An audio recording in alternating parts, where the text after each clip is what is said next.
Mano D'Angelo, 1967 Detroit riot. In 1967, I was employed as an apprentice draftsman in the American Motors building located on Plymouth Road, just east of Greenfield Road. I'd been working there since graduating from high school 3 years earlier. A family friend had arranged an interview for a job in the mailroom, and I was hired almost immediately. The building was headquarters for much of the company's executive offices, public relations, labor relations, and product design and development activities. The facility was large and staffed primarily by white-collar employees, while surrounding neighborhoods were racially integrated. The majority of employees were white and lived outside the city. The mailroom operation was no different than other departments. The staff was almost entirely white except for one black male employee named Wesley. After receiving my work assignment, I quickly became acquainted with my new coworkers and began working alongside Wes, as he liked to be called. He was a few years older than me and married. He had 2 young daughters, whose pictures he proudly displayed on his workbench. He was an easy person to like, worked hard, and got along with all of his managers and coworkers. He became my teacher and ultimately a friend. Wes was taking engineering classes at night and often told me I should consider doing the same. He had recently been interviewed for a drafting position in engineering that could result in not only a good raise, but also the beginning of a whole new career. Even after his promotion came through, he continued to encourage me to follow suit whenever we spoke. This is good work, and you could learn a skill that will make you a lot of money, he would say. He was right, and I eventually followed him into the engineering group. I had no idea how right he was, as it was a job that led me into a lifelong career in automotive design engineering. On that hot afternoon in July, I recall returning to work from lunch. The office air conditioning was a welcome relief from the summer's sticky humidity. Casual dress codes had not been invented yet, and all engineering employees were required to wear white shirts and dark ties at all times, making the heat feel even more intolerable. It was an all-male workplace, and other than a few secretaries, there were no women on the engineering staff. The room was the size of a football field and housed hundreds of engineers and draftsmen, all of whom were white. Radios were not allowed during work hours, but could be used on lunch breaks.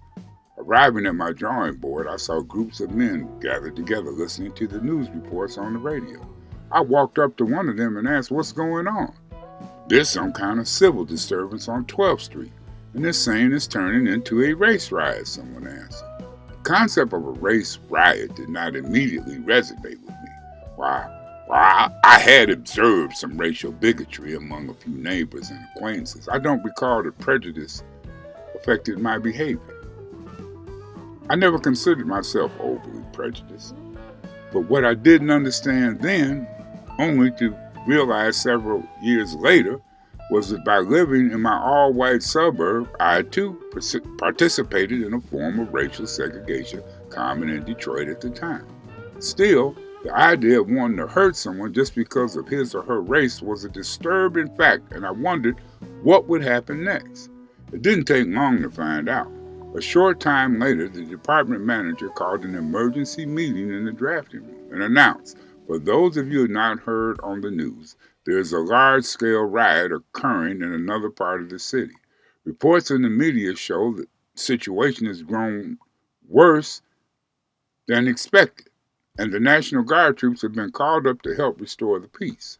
Our security people have been advised by Detroit police the situation is unpredictable, so anyone who would like to leave work can do so immediately." The unprecedented management action to close the corporate headquarters only added to everyone's growing uneasiness. The exodus began as soon as the meeting was over, and a somber parade of employees left the office in a quiet haste. As I walked down the main corridor toward the exit, I spotted Wes a short distance ahead of me. The hallway was crowded, and I could not catch up to him. I don't know what I would have said to him if I had. I only imagine how conflicted he must have been feeling, being one of the only few black employees among the hundreds of white engineers. The nearby corner bar, usually crowded after work, was locked up and dark. Security guards had been stationed in all areas of the complex. I saw no weapons, but many carried walkie-talkie radios and lengths of pipe. My sense of uncertainty grew as I climbed into my car and exited the parking lot. Neighborhood shortcuts I often took without thinking now came into question. I drove west on Plymouth Road straight toward the Southfield Expressway, avoiding any side streets. I recall the eerie, silent landscape of what was usually a busy local shopping district. The entire area now lay still and deserted.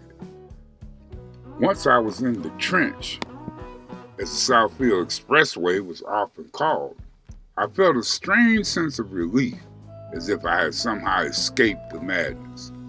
Like most suburban Detroiters, I watched the unfolding drama of the following 2 days on television. I recall being stunned at the level of violence and to what means the authorities resorted in order to put down the riot. The nightly scenes of violence and devastation being broadcast by local television stations resembled news film clips coming from the war in Vietnam. I had lived a large part of my life in Detroit, near Mack and Van Dyke. I went to school there with black classmates, but I really never gave racial differences much thought. In retrospect, I think I was very naive and even oblivious to the racial tensions of that time. Perhaps because I had never been directly affected. But watching United States paratroopers engage in running gun battles with the black citizens of my city certainly was a shocking dose of racial reality. I called my supervisor each morning to determine if I should return to work. There was no answer for 2 days, but after the violence had subsided, I decided to report for work. The drive north on Southfield Expressway was noticeably less congested. I exited on the Plymouth Road and proceeded east toward the American Motors building. I saw no evidence of any trouble in the area. The neighborhood around the AMC building also seemed unscathed. Arriving at the employees' parking lot, I noticed the plant security personnel on each vehicle was entering the facility. "The supervisor's name, please," they asked.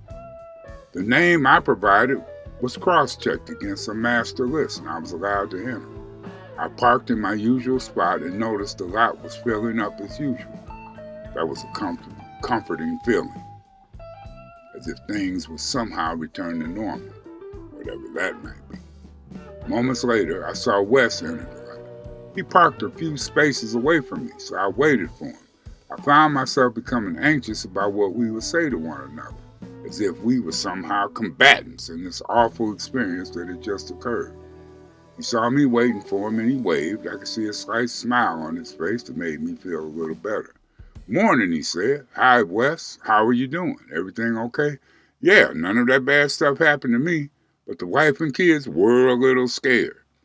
I felt relieved that the violence had not reached him and that maybe the riot and all its racial implications could be put behind us. I was wrong. As we approached the building entrance, there were several white janitors smoking in a nearby alcove. It was unusual to see anyone there at that time of the morning, and I think Wes glanced at them out of nothing more than innocent curiosity. One of the janitors noticed Wesley's attention and shouted, "What are you looking at, boy?" Up until that moment, I had been a distant spectator to the riot's tragic events of the previous 2 days. The janitor's epithet instantly changed that. Wes stopped and glared at him. I'd never seen him mad at anyone, but he was clearly upset. His smile vanished, his jaw tightened, and furrows of anger appeared on his brow. It was obvious the janitors were looking for a confrontation. So I grabbed Wesley's arm and said, "Forget it, man. This jealous asshole's looking to start something. They're not worth your time or trouble." Wes stood motionless for a few moments and continued to stare at the men in the alcove. There was no way to tell what he was going to do. And if the scene turned ugly, I distinctly remember wondering what I would do. Time seemed to stand still for the next 30 seconds. Fortunately, Wes had the courage and foresight to walk away from what could have been a career-threatening incident. I was not aware of any further such comments directed at Wes at any time following the riot. As I think back, I attribute that to the fact that he was a decent man and everyone who knew him respected that. Business in the engineering group resumed its normal routine. I left the company after a couple of years later to accept a job at Ford. The design engineering business was a small community then, where engineers and designers often moved to new jobs only to rejoin former co-workers again. Over the years, I kept in touch with some of my AMC co-workers, and had heard Wesley went on to a successful engineering career there, eventually moving into a management role. I often wondered what might have happened had he pushed the racial slur by the bigoted janitor into a full confrontation.